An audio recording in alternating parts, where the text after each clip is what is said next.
We had a client that we worked with, and she was really struggling with profitability. She kept raising tuition. She actually did 3 tuition increases within a 15-month cycle, and she still could not catch up. So I helped her work with our 6 money leaks in schools, and she only used 3 of the 6 money leaks and cut her expenses by 50%. 50. She did not fire anyone. She did not slash any of her programs, and she did not work more hours. Again, the 6 money leaks are not hacks or spreadsheets. These are patterns. They are small decisions that feel so normal that your school does, but they quietly drain your school's profit. So if you've ever wondered why you're working so hard, but still not seeing the return, this is your first step to clarity. Click the link in the show notes and find out what it's actually costing you.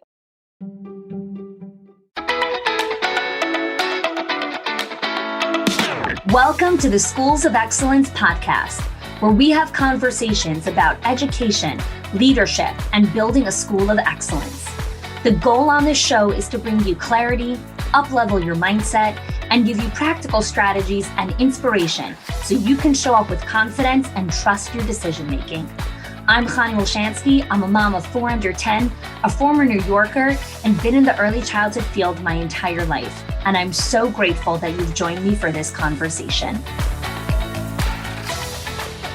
Hello there, and welcome back to another episode of the Schools of Excellence podcast. My conversation today is with an incredible woman named Catherine. She is part of our legacy group. She originally joined our program back in 2022 in our Owners HQ program. And our conversation today really highlights the value of community, of coming together with like-minded leaders who are on the growth trajectory of building legacy in something great.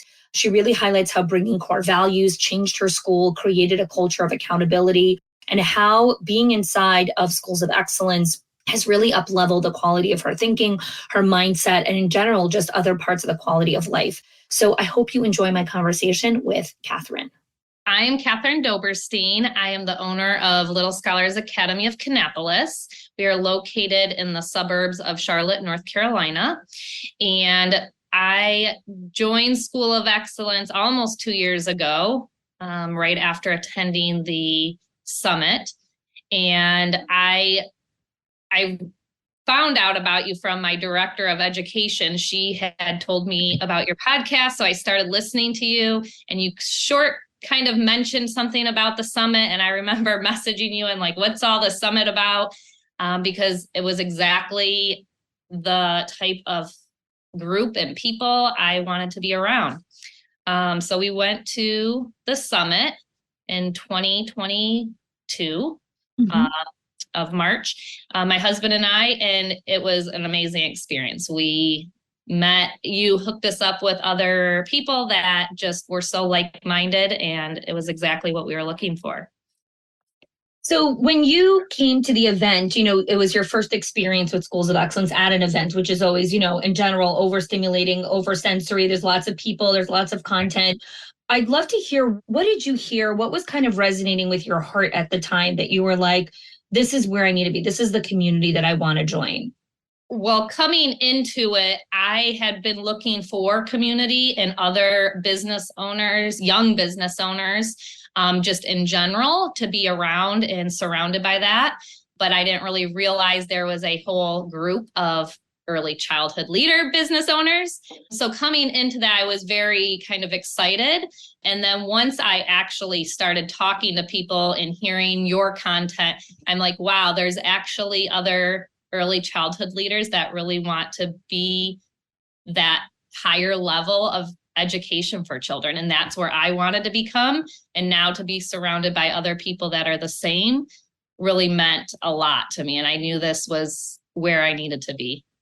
Yeah. So you're in a very unique season of life. You're raising young kids, and, you guys are a young family, and you have, many more years ahead of you to really build your business, build your legacy. So I always find it interesting because in our community, we have people in every season of life. And in each season of life, there's new priorities and new things to focus on. So I'd love if you can get us started with, when you joined the program, what did your home life and work life look like? Like, how many hours were you working? What was your kind of amount of time that you were spending in the center versus kind of where you are today? When I started, I was definitely 5 days a week in the center full time because I ran the school and own it. And probably slightly right before the year before during COVID, I actually taught it, ran it, and owned it. So I was working a lot, but I also knew I couldn't keep up with that. I was tired. And I also was wanting to spend more time with my young family because you can never get those years back. And then I slowly transitioned and really looked at processes and making sure get things streamlined so I could step back more. That was my goal. Yeah. So when you talk about, getting things streamlined so you could step back more, talk to us a little bit about the actual strategies you put in place, the new habits that you started to embody, back 18 months ago that bring you to where you are today. And we'll talk about where you are today in a moment. But people hear things like, I was documenting things, I was creating processes. What does that actually look like? Like, what were you actually implementing from the Schools of Excellence frameworks? I was first making sure our teachers are happy. So a lot of the making sure we're doing gratitude monthly, we're focusing on the teachers and also setting boundaries with the teachers and making sure we can focus on the work that we're doing while we're here and get more done at a faster time. We are also looking at just making sure of holding everyone accountable. We have all these great ideas and we've written them down. They're in our handbooks. We have expectations and now following through with that so we can move to the next level. That was probably the biggest one. I had everything was written down, but it wasn't really holding everyone accountable to that. And now that we're able to we've trained them through the process.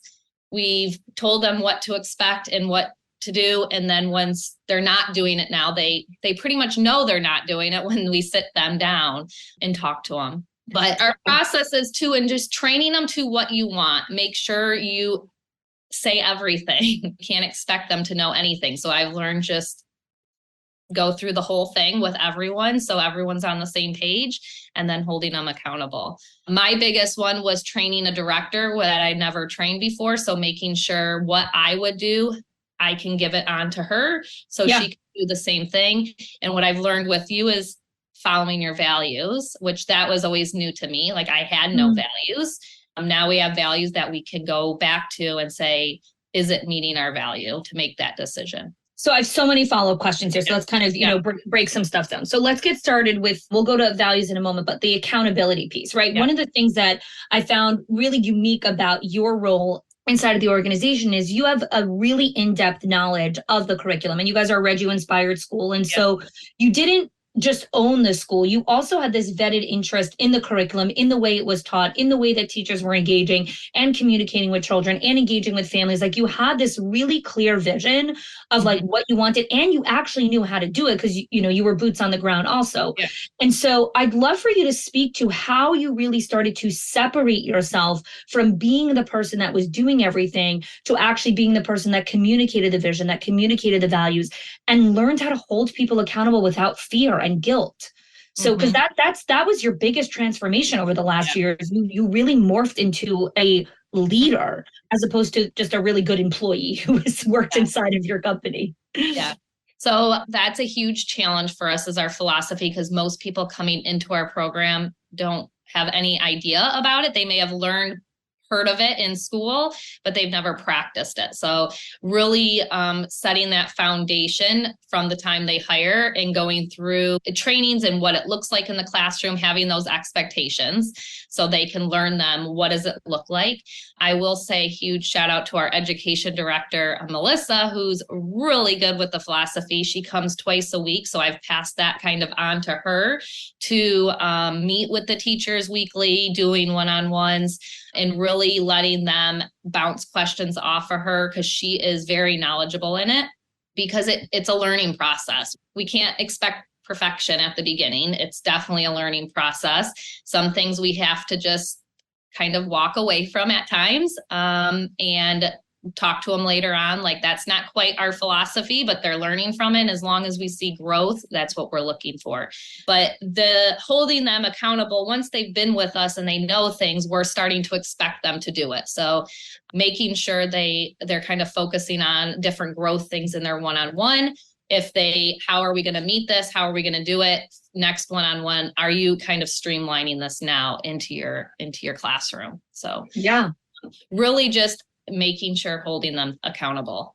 yeah, that's been a huge shift. So let's talk about values for a second, because, again, in Schools of Excellence, we talk a lot about values. We talk a lot about understanding how to not only communicate values, but really create standards and processes and accountability infrastructure all surround the company values. So when you first learned about this concept, I'd love to hear, was there any resistance towards it? And how did you really go about the process of choosing what you really wanted your company values to look like and what you were ready to, fight for, essentially? Yeah, I think I never really had values, but deep down I did have values. Yes. I just didn't know how to articulate them to others. So when I really sat down and thought about it, I had a lot of strong opinions and things that it's this way or no way kind of thing. They're just very strong to me. And that's what I pulled to become our values. So some were related to our philosophy of the Reggio philosophy. Some are just what's important to me as a school community. So our first one's the children. Our children come first in our philosophy as well as in our program. Communication is very important to me. How we communicate to parents. The parents are paying to have their children in a program with strangers, in my opinion. So we need to communicate and be as so open as we can in understanding with them, because to me, it's just, if I were the parent, I would want to know what's going on in my school without having a live video stream going on. Yeah, because that's not the answer. That doesn't tell you a story. Exactly. Like a live video stream isn't communication. It's not giving you context to the whole picture. Right. So thank you. And a lot of parents think that's what they want. But then realizing that's not really what they want. They want a teacher who cares. They want a teacher who, when they reach out to them, they respond to them in a timely manner. They want a teacher who works together, even on stuff that is difficult and hard, because we are a team. Which then brings us to one of our other values is community. We are a community. So we're here to work together. It's not just a one side. We're all here together. It's a triangle, the children, the teachers, and the parents. Yeah. And then our other value is environment. I am a very clean person, but also our environment has to be a very organized environment for it to function. Yeah. Because we are a very third value is environment. We really focus on our environment. When we have licensing and sanitation come out, it's a breeze. It's a no-brainer. I'm not worried about it. They're not worried about it because it's a priority to us. And then it makes that other stressor of higher ups coming in to visit. It's not as scary to them anymore. Yeah. Our last value is passion, which I had a hard time with that. I wanted something that was more for the teachers. And I feel like you can't really teach the passion. You either have the passion or you don't. And so I say sometimes passion changes over time, depending on the season of your life. But if you don't have the passion, you really can't do all the other ones. Yeah. Yeah. I love that. Again, when we choose our values, and I love the way that you were just so intentional about how it felt for you and what it means for you, because again, your school is not just about the company that you're building or about, just it's the generational legacy and the impact that a big part of just why we're on this world. Like everyone has a mission of what they're going to do here, and you're doing it through this school and you're living your values through the school, which is just such a beautiful way to choose to show up every single morning. So let's shift for a second here to kind of just your experience inside of the program. I would love to hear, so many people say they want community. So many people say they want friends. They want to be connected to other people. But then the moment they get into the community, they hide. They don't reach out. They don't connect with other people because it's scary to make new friends when we're older. And we're not even so old. We're in our 30s, but we're not 5. So, hanging out with a friend is very different. So I would love to hear, how did you push yourself to connect with other people, and what has the value been in building those relationships? I I really craved this I'm a super shy person until I get to know you. So going into our first summit, before I even was part of the program, our goal was to connect with one or two other people and really form that relationship. You helped facilitate part of it, which was awesome. And I still in great communication with them. And then I have over time, I find it is harder online to connect with people, but I do connect, bounce questions off of, and talk with others. But when we really have the Zoom calls and where we're actually talking physically, or when we're at the masterminds or the summits and you're physically there, even you start making those connections more. And I feel like you just kind of you gravitate to certain people. You're kind of on just in any relationship, in any community, and just trying to keep that connection together, reaching out to them, seeing how they're doing, or you see them post. I get excited when I'm on calls now and see certain people are on or are coming to the mastermind because I have formed those relationships over the year. Is it still hard as an adult? Yes, because it's another community you have to keep in contact with, but they're the community I need. I felt alone before coming into it, where now I don't only have to bounce off the ideas from my husband, who's not even in the industry, but I can bounce it off of other people that I can talk to and feel safe. Which leads me to another one is I feel the community is a very safe place to talk to you, even if you're not doing great. Like I've had a huge financial issue going on and I felt safe enough to share it with everyone. And I had people from your group help me out of it, or just be there to talk with and know that we all go through hard things. We all come up from it. So I feel like it's also a very safe place to talk about anything, really. And I think the piece here is whatever we put into something will get out, and you intentionally invest time and energy into the community. And so when you did have those moments where you were going through something, a financial struggle, like the community rallies around us. And sometimes we have this notion in our mind where like, no one wants to hear about my struggles, or no one wants to hear about my challenges. Everyone's got their own stuff to deal with. No one really has time to help me. And that is so false. It is not true. People do want to lift each other up. People do want to be there. We have to be vulnerable enough to actually say, hey, I actually do need help. We actually do need to do life together. So thank you for sharing that.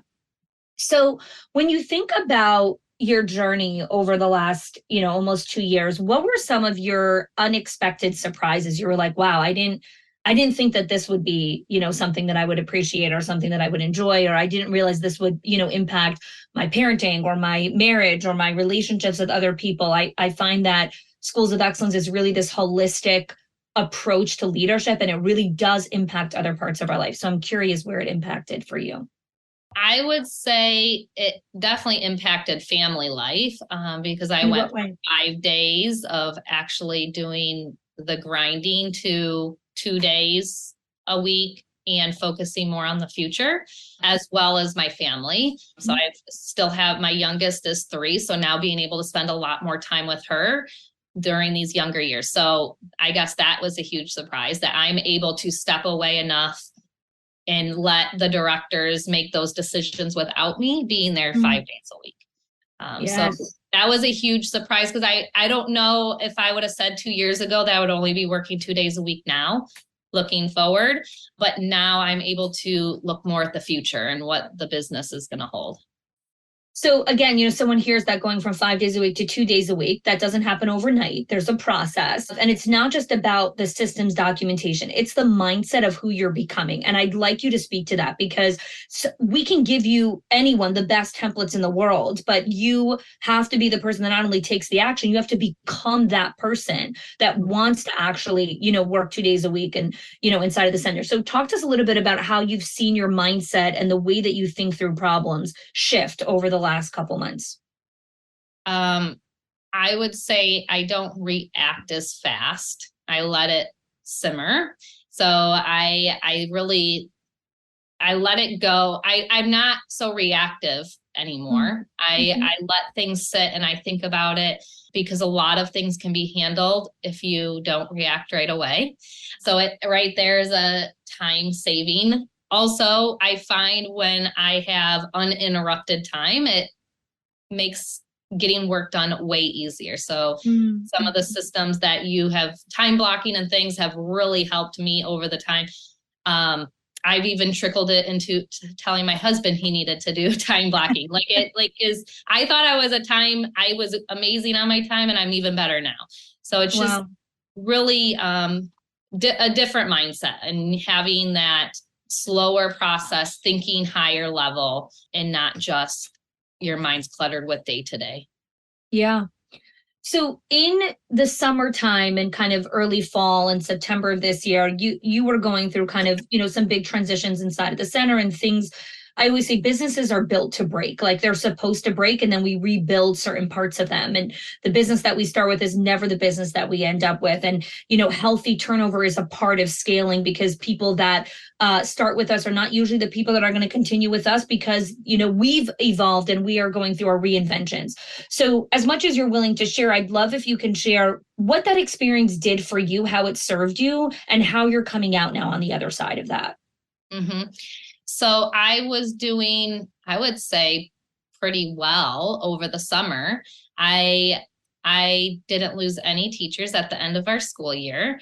And then we switched. I am now no longer the director. I am the owner only. I'm here 2 days a week. We have a director now 5 days a week who had been training under me for the past year. School started and we lost 3 teachers in a week and a half. One we could have handled, the other 2, it put a strain on us. And at that point, I felt like I just got pulled back down under, and it was really stressful. I was afraid to reach out at time of the community. I'm like, no, I don't want to bother anyone. I'm over it. I'm exhausted. I'm tired. And I was like literally close again to say, I'm done with childcare. But then I was already signed to go to the mastermind. So I said, I'm going. I'm not letting myself talk it out. I was really in a depressive state. I'm not a depressive person, but I was in a depressive state. And I got on the plane and I came down. And as soon as walking in and being surrounded by everyone else in that community really changed my mindset. Felt that I don't even think anyone gave me any advice. It was just being there. And I came back and nothing, like we just kept moving forward. It was almost those people that left were the right people that needed to leave. And we just kept moving forward. There was like, we didn't skip a beat, yet I was letting it bother me just because of the loss. But now we're back up and I feel like it's going very smoothly. Like came back and was like perfect, like nothing happened. Yeah. So really it was just being around other people that like, yes, people come, people go, it's okay. And everything was okay. Yeah. So I want to actually reflect to you what I witnessed during that experience, and also just really highlight again for those of you that are listening, how underrated community and friendship is. When you were surrounded by the woman and you were, doing the morning meditation, having conversation, and, we were hanging out in the pool together. We were doing all these different activities together. I watched, and it wasn't just you, it was multiple people your vibration changed. Your entire aura just became more open and more open. It was like, oh, here's the Catherine that I know, right? And so being surrounded by other people who deeply care about you and want to see you win is what we need to consistently surround ourselves with. And again, like you were saying, it wasn't like anyone was giving you advice or preaching to you or anything. It was that collective space is what puts us in a higher state of being. And so we're able to look at challenges from a different perspective. And so again, like I say this all the time, like people talk about how they want community, but then they're not actually extracting what community can actually do for your quality of life. Mm-hmm. Yes. Yeah, definitely. Okay, so let's go to some of your bigger goals that you have for the organization. Now that you are 2 days a week in the center, you're really looking at big picture vision. Paint us a picture of like what you're able to start looking at for the future now that you're not, worried about attendance and, who's calling in sick today. We want to expand. I have a random number of 5. I've always wanted more multiple schools in the area that I can oversee and just give more opportunities for these types of for children to be at these types of schools. We're surrounded by franchises of the cookie cutter schools, and I want to give families another option. So that's always been a goal for me. So now my goal is to start expanding the business and then oversee all those schools. Yeah, I love that. I love that.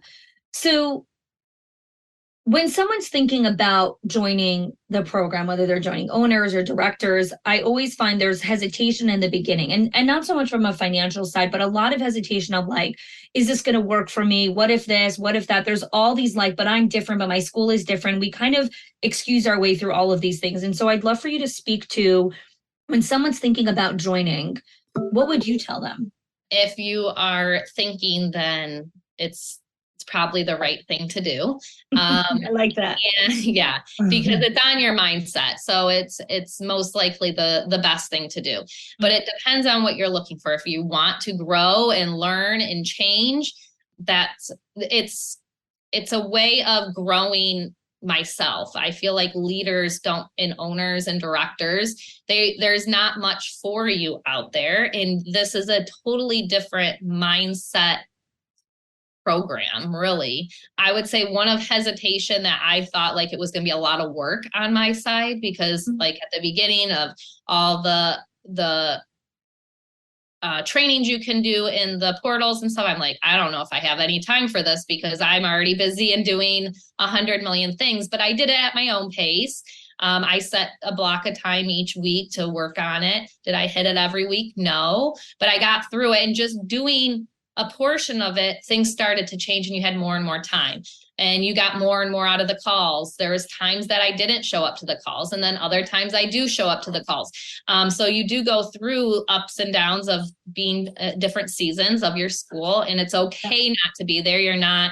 I don't ever feel shamed that I'm there, but I always feel people are always happy when I do show up. So I think if you think it's a time constraint on you that you don't have time, I would say block off just an hour a week at first even, and slowly build it up. But I think it's still, if you are ready to change and grow, then I think it's a game changer, really. I love that. I love that. Catherine, it has been such a joy to just be part of your journey. And I love having someone that's in a similar season of life than me also. So that's been fun to kind of walk alongside you in that way. So thanks for joining us here, and thanks for sharing your story. Yeah, thank you. Thanks so much for listening to our conversation today.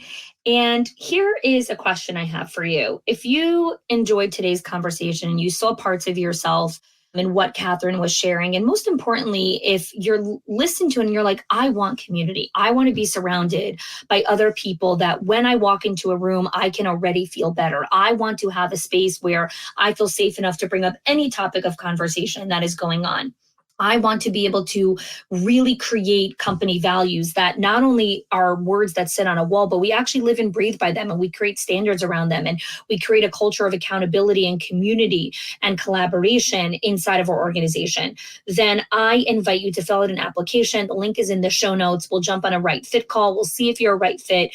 But again, like Catherine shared, if you're thinking about joining, it's probably a good idea for us to get on a call and see if this is a good fit. So thanks so much for joining, and hope to connect with you soon.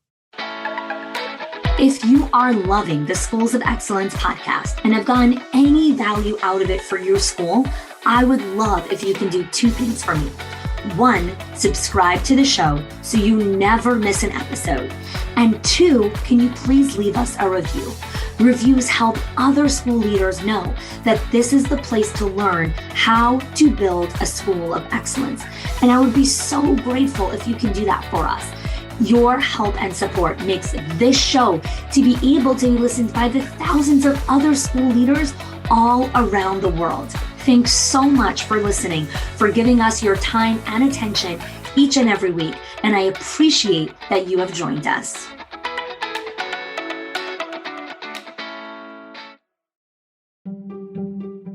If your accountant has ever told you to cut back on professional development or slash your teacher appreciation budget or your staff development budget just so you could stay afloat, or has told you, hey, you probably can't go invest in that program, please listen, the problem is not that you're spending too much money on your people or yourself or your investment or your support system.